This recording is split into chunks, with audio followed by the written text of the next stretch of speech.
to the OTTRED Spotlight podcast. As you know, for those of you that have followed the podcast for the last 4 series, we are lucky enough to be exposed to some of the thought leaders and some of the business leaders that are helping to shape our market globally. The course of 2023 allowed us to see the different dynamics that an adverse economic climate creates. And personally, one of my observations was that the bigger organizations sometimes find it hard, understandably, to pivot when it comes to adverse market conditions. The inverse of that is organizations that are young, up and coming, innovative, and are small enough to be nimble and pivot in a responsive way to market conditions such as the ones I've described. For me, 2coders is one of those organizations, and I'd definitely like to describe them as an organization that's developing more and more gravity when it comes to recognition from a brand perspective on the global stage. And today I'm lucky enough to be joined in our virtual studio with Tina Churlinovska, who is the Chief Operating Officer at 2coders, who's going to enlighten us when it comes to where 2coders have come from, some of her own career story, what the proposition is, and then we're going to have a conversation about the view of the market for 2024. Tina, welcome to the OTTRED Spotlight podcast. It's a pleasure to have you on. Hey, Chris.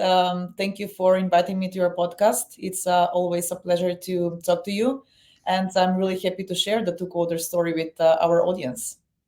Well, I can see that you're in the 2coders office there. We can see the brand up on the wall. Which office are you in? Because I know that you guys you've got offices in the Canaries and Europe. Where are you at the moment?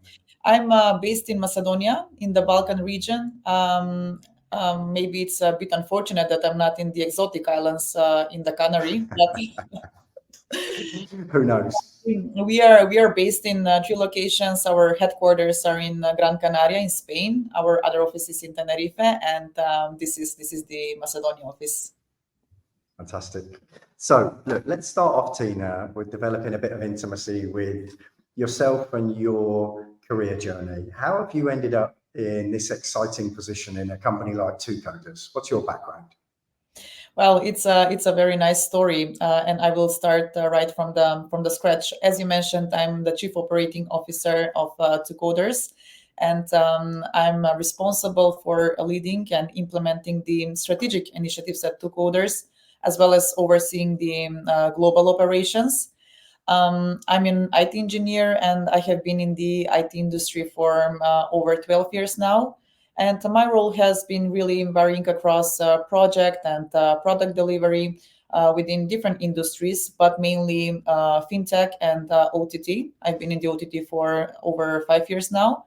And I have been working in different company setups, international, larger corporations, smaller startups, which I truly believe that somehow naturally led me to the role that I have today. Because as part of project and product delivery, you always touch upon different business aspects such as sales, marketing, HR. And 2 years ago, David and Dilos reached me out for opening a company in Macedonia. And the good part is that I already knew them very well from before, because we worked for a world-class sport entertainment provider on a same project 5 years ago. And we somehow clicked, and we shared the same passion for OTT, the same passion for excellence, for hard work. And when they reached me out, I didn't really think more than 2 days. And I said, okay, let's do it.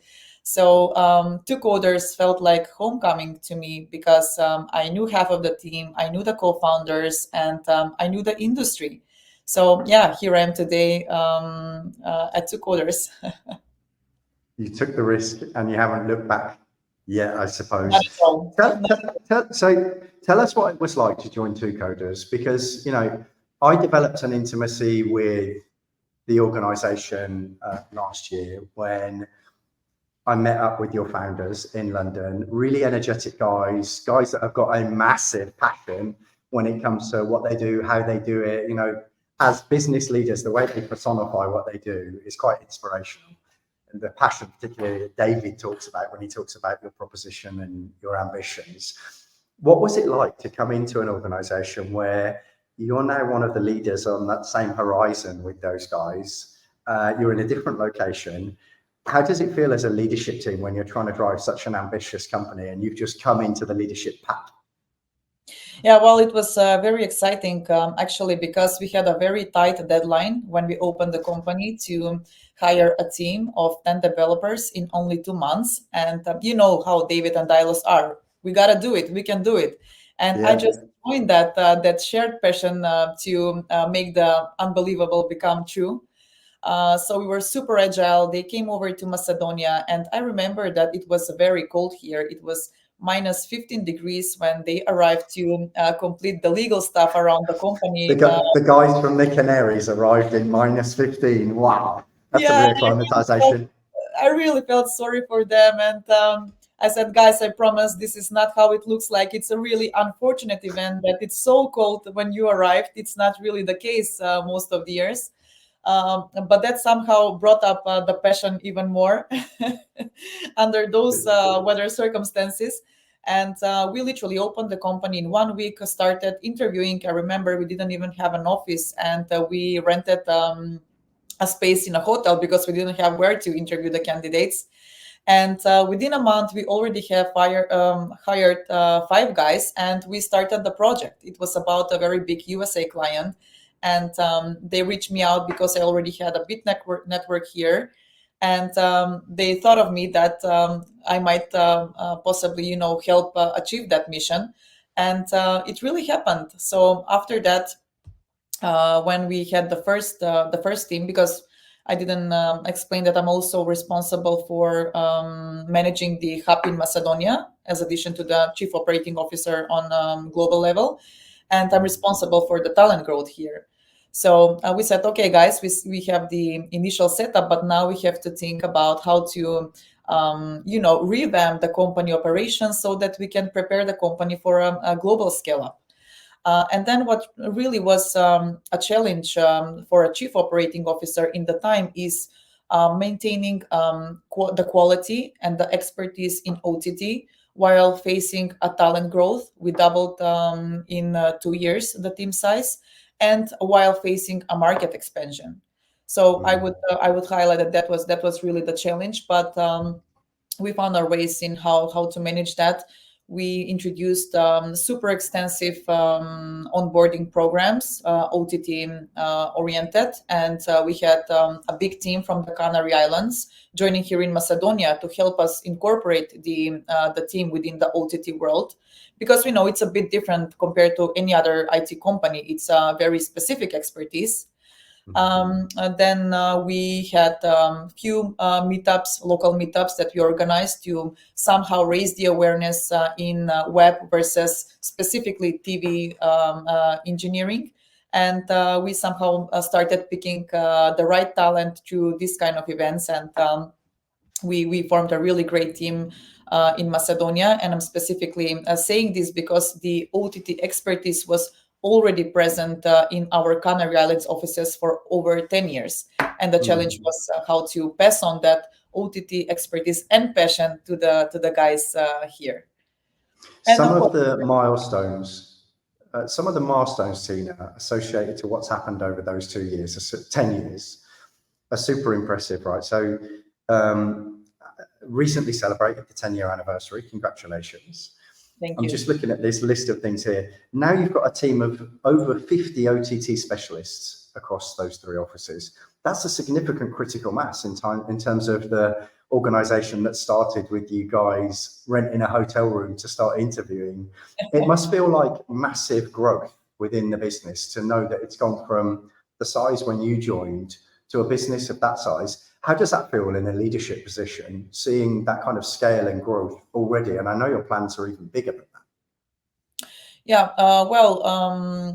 the biggest challenge in the leadership position when the company is expanding, introducing new departments, revamping the operations for existing departments, is really about fostering an environment for thoughtful leadership.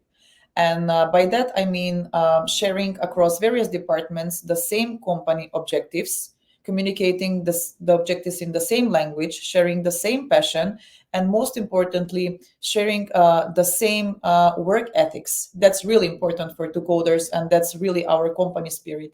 Also, meeting the needs and expectations of the various departments. So I would say that was the challenge.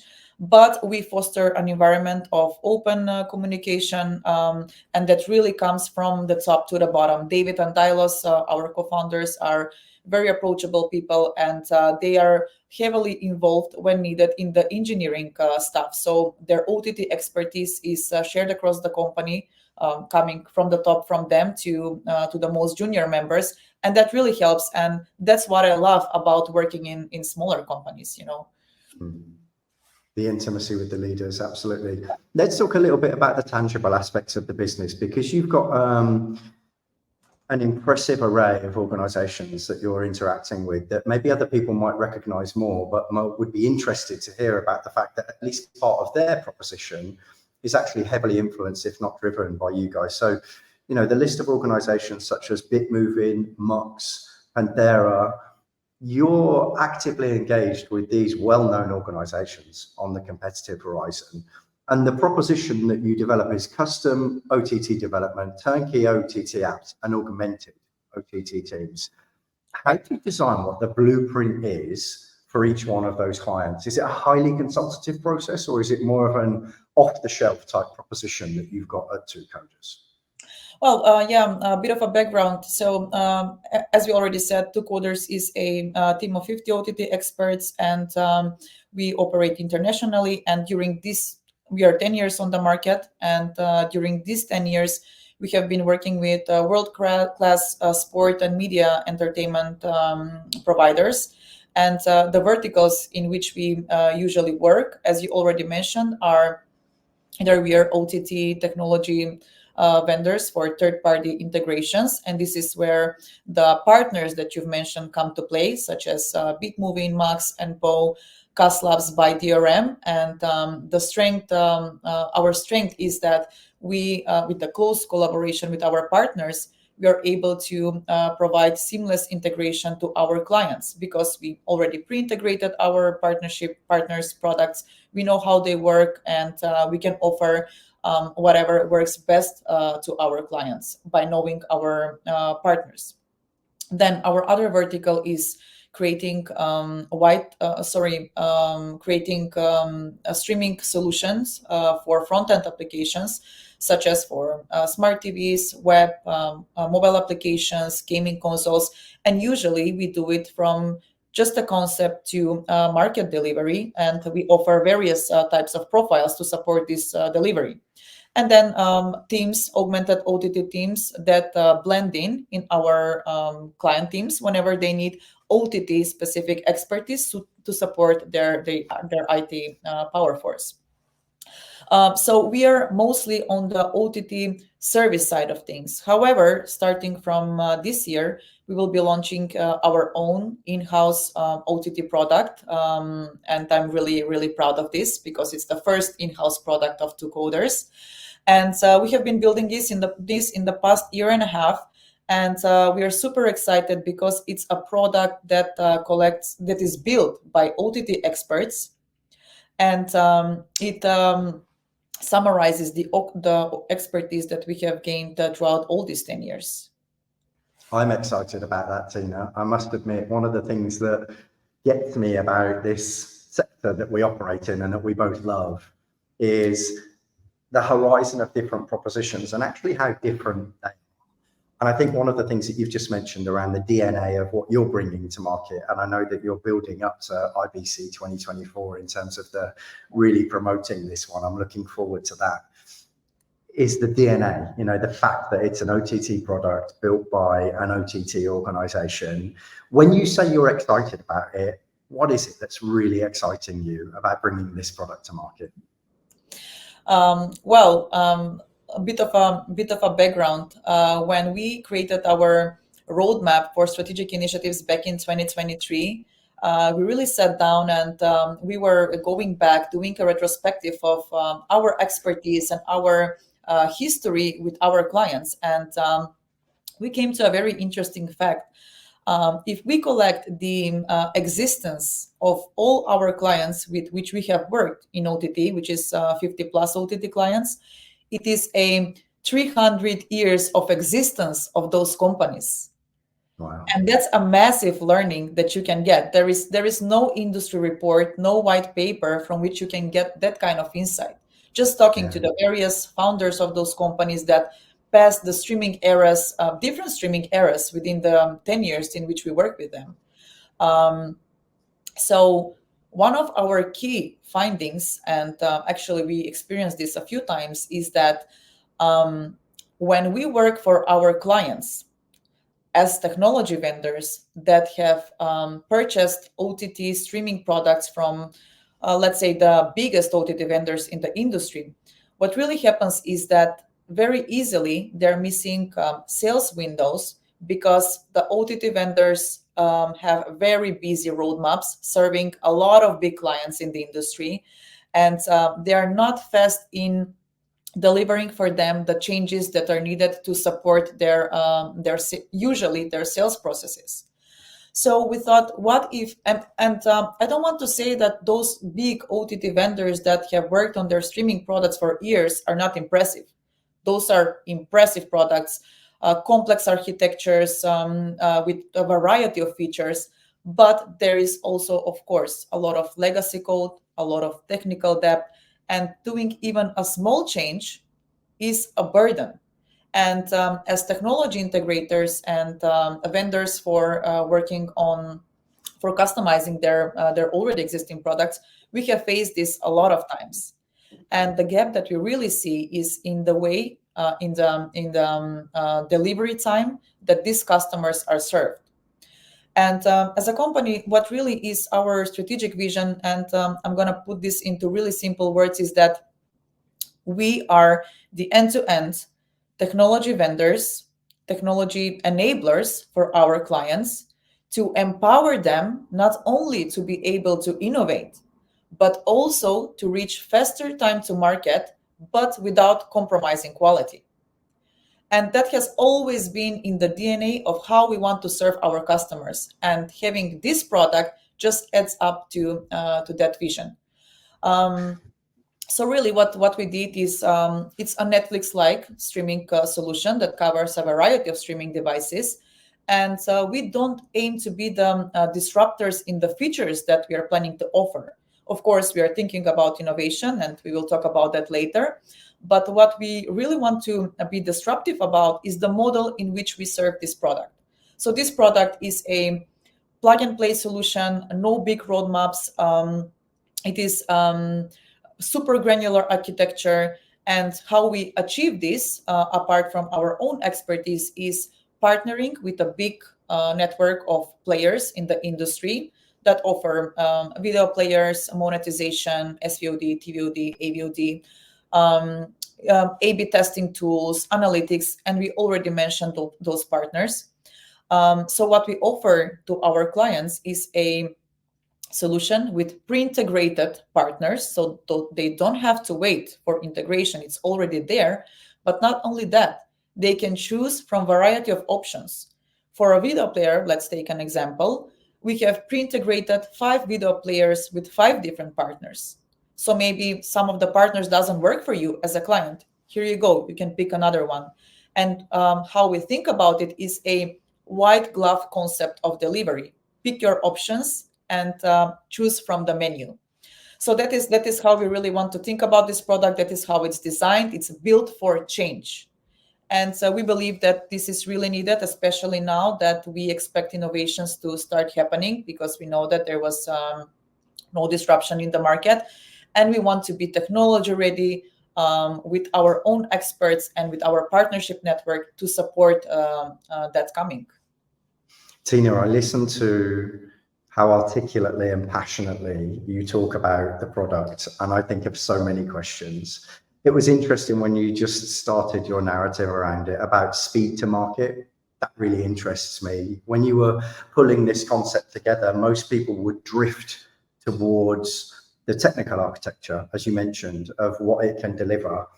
But for you to talk about being able to empower the users with speed to market, what's the strategic emphasis on why that's such a compelling reason to choose the 2coders product in the market that we're going into?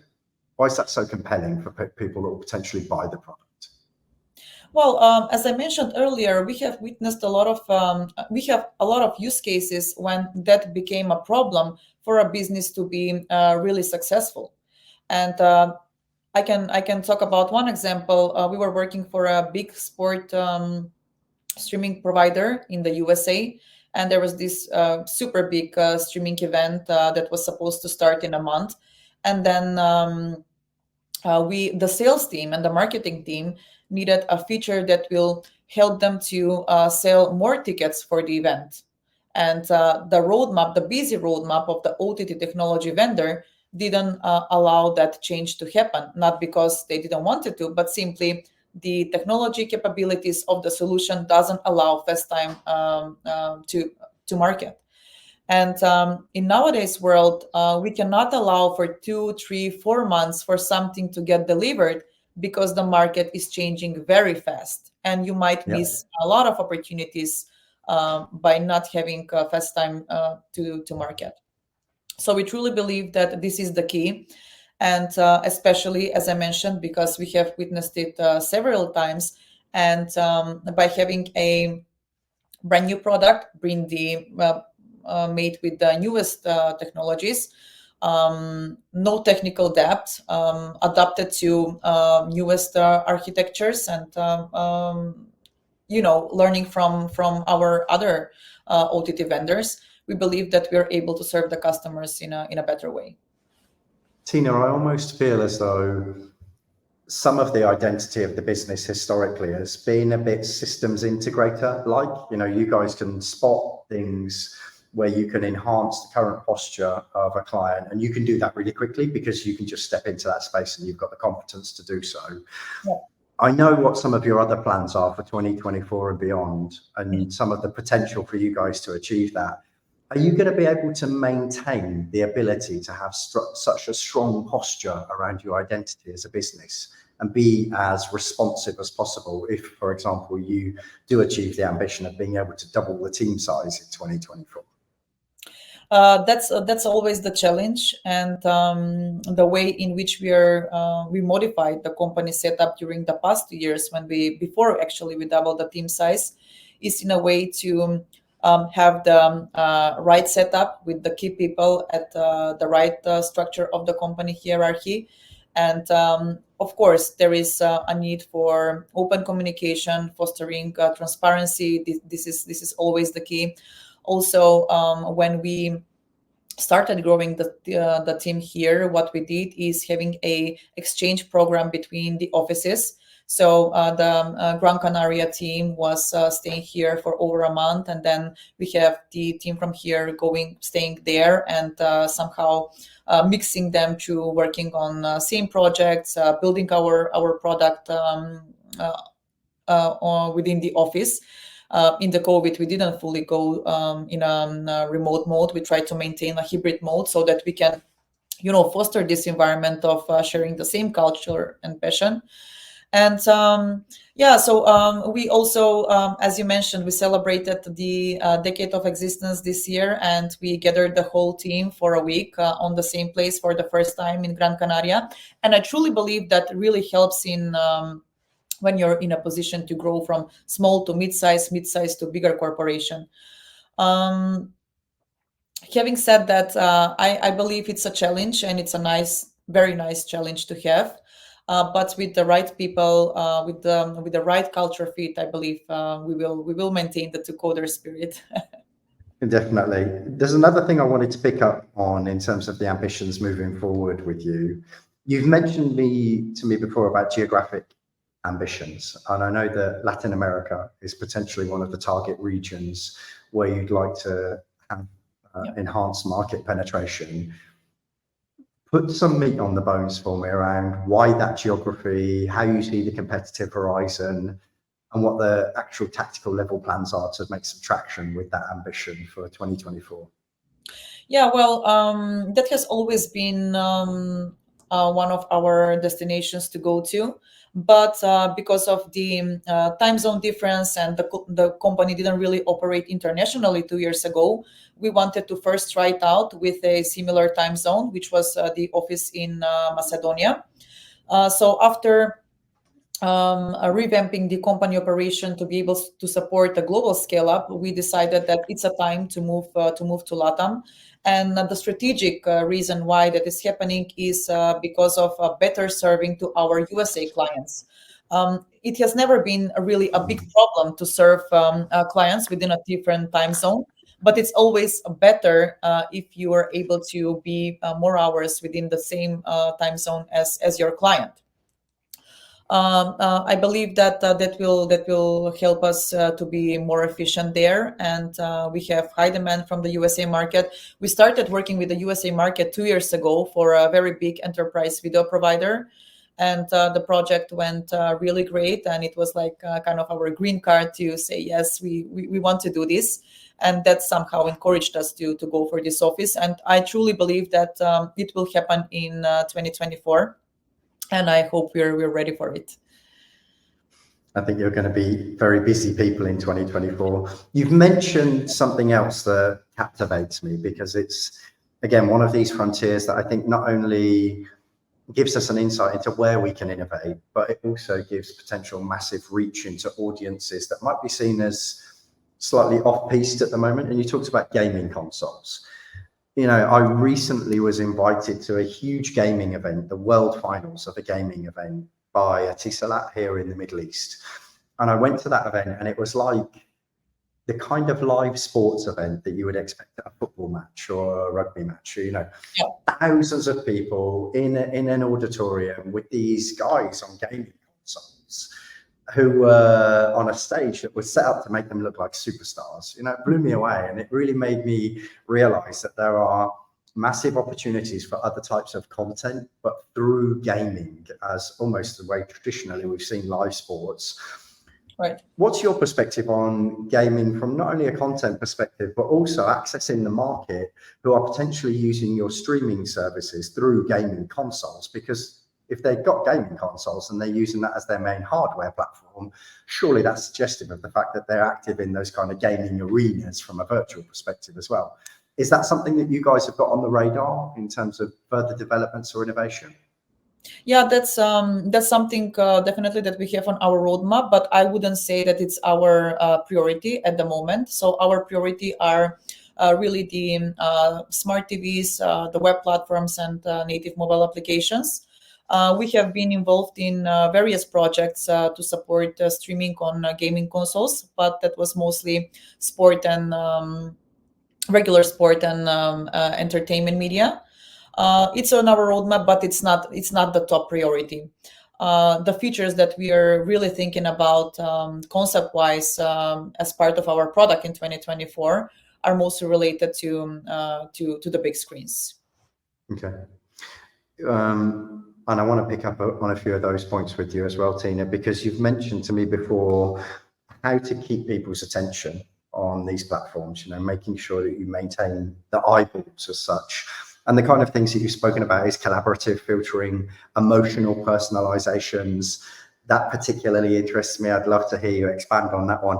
And humanizing virtual worlds, you know, the VR side of things. Right. That's for me where we get into a really exciting space, because an organization that is as ambitious as 2coders, has got as much competence as 2coders, putting those kind of topics on the table as real strategic focus is genuinely exciting. Are you able to talk to us any more about what those things constitute when it comes to your focus? Yep, of course. Well, as a front-end company, we are mainly front-end development company. The user engagement part has always been our focus. And if you ask me 5 or 6 years ago, user engagement was really about having a nice UI. But a few years after, it became a standard. So if you see the biggest streaming providers right now, they all look the same. It became a standard to have a smooth navigation, to have a nice UI. But nowadays, when we all have that and we have a nice content, because the quality of the content on the biggest streaming platforms is somehow balanced. You can always find good content on every platform. They even have their own content production. So what we really want to focus right now, and I believe this is where the industry is heading, is how to keep the user to stay longer in the platform. We have to fight for the user attention. I have the perception that the users, the viewers, are now passive viewers and they're not active viewers. So a few concepts that we have in mind, as you mentioned, are in regards to emotional content personalization. If you go to any big streaming platform, let's take Netflix as an example, you might see that the recommended content is really always the same. And the recommendation engines nowadays are very biased because they heavily rely on the watching history of the user. They heavily rely on the location, but also they suggest content that is production on the platform on which the user is. So somehow the recommendations are always the same. I personally don't even trust them. I always go to the search bar and just look for a specific movie. So what I would like to see more of is content suggestion that is based on my current mood. Let's say I'm feeling sad today, and at a particular time of the day, I want to watch longer content that lasts for 2 hours. But then when I'm super tired, I want to watch content for 10 minutes. What I truly believe should happen is that the content recommendation engines gather more external data, which are referring to the user's mood, to the viewer's mood. That's one side of things, because we want the user to stay longer in the platform, especially now when the monetization models are AVOD, they're advertisement based, and the probability that the user will purchase something is higher if the user is actively watching the content and staying longer, right? So we want the users to be more focused. And my personal opinion is that the users have so many options nowadays. They have nice platforms, nice content that they become very picky, and their taste for content is very refined. So the only way that we can keep them staying is by offering them what they want, when they want, at the platform that they want, and we have more data about it. Then also we're thinking about personalized versions of the content, and we have somehow experienced this with Kaleidoscope, the series on Netflix, where you can pick your storyline, but then the beginning and the end of the series is same for all the viewers. And this was a nice use case to start with, but now with the CGI generated content, what if I'm watching a crime scene, but I don't really like to see blood, and then the mood in which that scene is displayed for me is more a drama or a comedy, which makes me want to stay in the platform and watch the movie. So personalized versions of the content, which is possible for CGI generated content.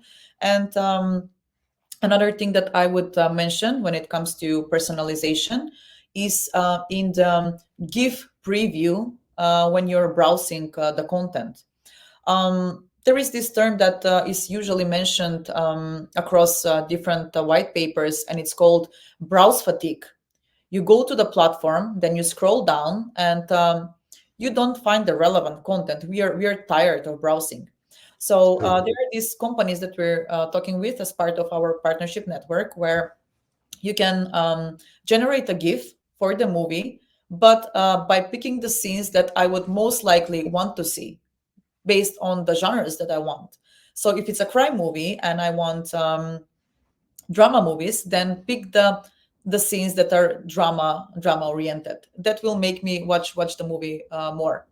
So those kind of personalization things. And now with the latest advancements in AI, I believe that the cost for big data processing will be much more affordable, and I believe that this will become the reality, because you know that in the past 5 years everybody was talking about AI, but nothing really happened major. Nothing really major. That's one part. Then we're thinking about social features. We believe that there is a need for community aspect on the OTT platforms. We can see there are communities on all social media platforms, but not on the OTT platforms. And the users want to interact. They want to engage. So what if we have rails that are shared between our group of friends? Then we have collaborative filtering that is not only based on what I watch, but also what my group of friends watch, which is likely that I will also like to watch, because half of the conversations in social circles nowadays are around content that we consume, right? Um, and I would also like to mention advancements in ad technology. We believe that this should also happen soon. There have been a shift of displaying the ads on through cable TV and regular traditional broadcasting channels, and now all that has been moved to the streaming services. So it looks like it's the same. We believe that there could be an advancement in the way that we purchase things. For example, I'm watching a movie on a smart TV, and then there is an ad, and I'm browsing on my phone while watching a movie, because we usually all do that. And what if there is a shopping mode on my smartphone, and then at the same time I receive a link, I open a link with the shop where I can purchase the ad from the smart TV, right? Everything is linked and interconnected. So we believe that could be a really nice advancement in the way that these ads are consumed by the users. A lot of what you're talking about, Tina, makes me so happy to hear. I don't know if you saw it, but it was probably last summer when I made a post on LinkedIn talking about my concern for the industry and lack of innovation. And I talked about some of these things, and you're actually putting some of the meat on the bones when it comes to how these things could be achieved. And knowing 2coders as I do and your ambitions, I'm pretty sure that you're a greenhouse where these things could actually grow.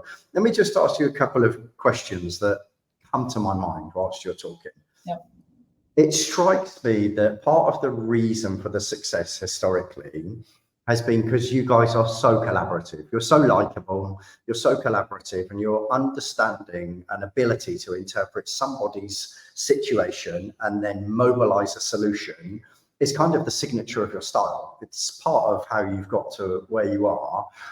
But a lot of the stuff that you're speaking about now is actually market leading type of thought leadership. Does that feel like a change to make? Is it a break from the norm in terms of from being highly collaborative and part of the pack to being the tip of the spear? You know, how does that feel culturally when you're having leadership teams within the business around you guys now being in a position to take a lead in the marketplace? Do you even recognize it as doing that? Is that a conscious thing? Yeah, we always want to think about what the future will be, and a lot of learnings happened during the conferences that we attended in the past 2 years. There have been like all these kind of conversations, but we always want to talk about the specific stuff. Okay, this is the trend that we are seeing, but how we are going to do it? What specific features we can build to support this?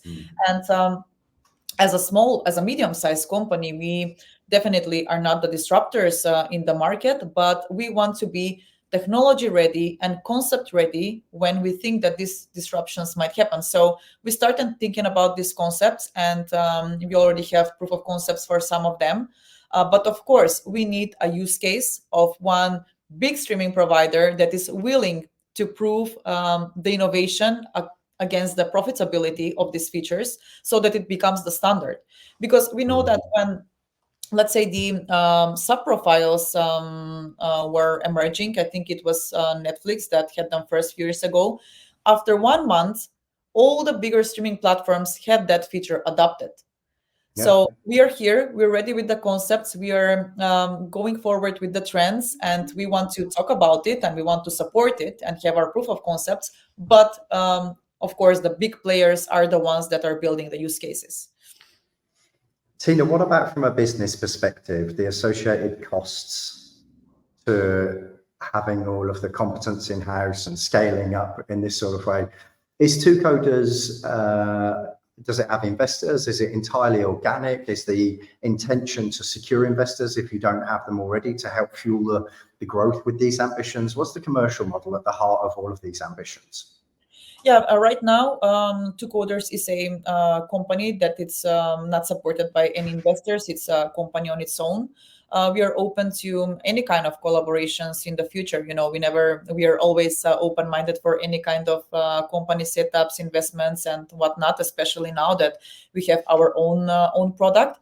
But we don't really pursue this in a sense. We tend to take these things organically to our partnership, clients network, and we're always open for any kind of engagement. Okay. Tina, look, I'd love to talk to you again about some of these things. If we could book something in 6 months to see what's happened with this stuff, and I'm sure we'll bump into each other at IBC anyway in September.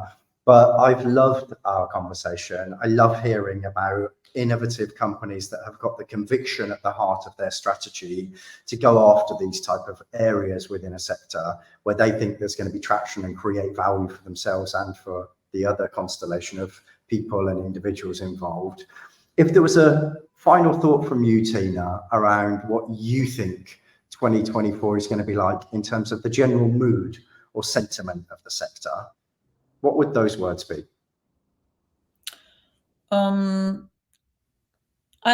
It's OTT is really complex industry, and it's always hard to say. There is a lot of uncertainty, but I truly believe that the disruptions will be in the space of content personalization.